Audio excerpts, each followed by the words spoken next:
এই দেখুন গঙ্গাসাগরে মনসাদ্বীপের রামকৃষ্ণ মিশনের পরিবেশটা কত সুন্দর।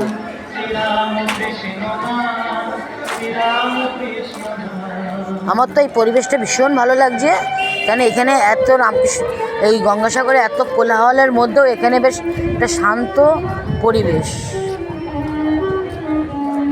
আপনারাও যদি কখনো গঙ্গাসাগর ঘুরতে আসেন অবশ্যই এই মনসাদ্বীপ এসে ঘুরে যাবেন। দেখুন সমস্ত কিছুর মধ্যে একটা মনসাদ্বীপ, এ দেখুন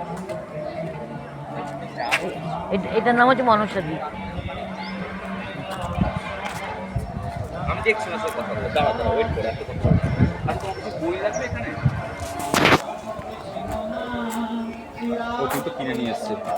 ভিড়, সর্বত্র ভক্তদের ভিড়, সাজেগোজে ভক্ত ভিড়, অনেক রকম ঠাকুর যেমন যেভাবে যাকে রেখেছেন।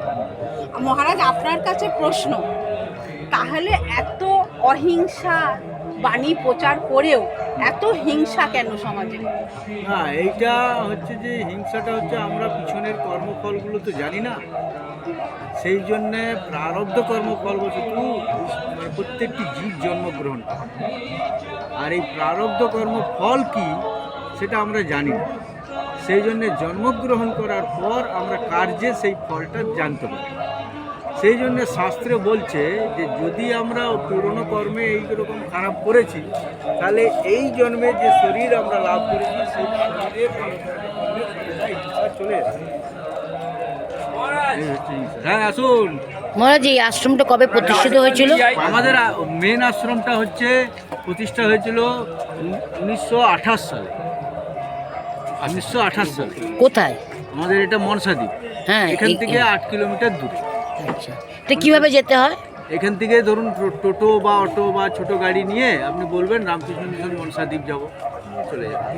সাধারণ মানুষ এখানে এসে থাকতে পারে? হ্যাঁ, আমাদের এখানে সাধারণ মানুষদের জন্যেই, সকলের জন্যে আমাদের এটা নিঃশুল্ক ক্যাম্প।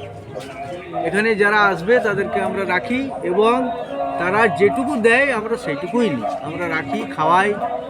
এইসব কিভাবে আপনাদের সঙ্গে যোগাযোগ করবে? আমাদের সঙ্গে যোগাযোগ করতে গেলে আমাদের ফোন নাম্বার আছে, সেই ফোন নাম্বার বা ইমেল আইডি নিয়ে আমাদের 1 মাস আগে বললে আমরা সেইভাবে অ্যাকোমোডেশন করি। মহারাজ, আপনার নামটা যদি? আমার নাম স্বামী প্রকাশ আনন্দ। সাধারণ যুব সমাজের জন্য কি মেসেজ দিতে চাইছেন? সাধারণ যুব সমাজের জন্য আমাদের মেসেজ, আমাদের নিজস্ব কোনো মেসেজ নয়, সেটি হচ্ছে স্বামীজির মেসেজ। সাধারণ যুব সমাজ স্বামীজিকে পড়ুক, জানুক এবং কার্যে পরিণত করুক তার বাণীকে, এই আমরা আশা করি।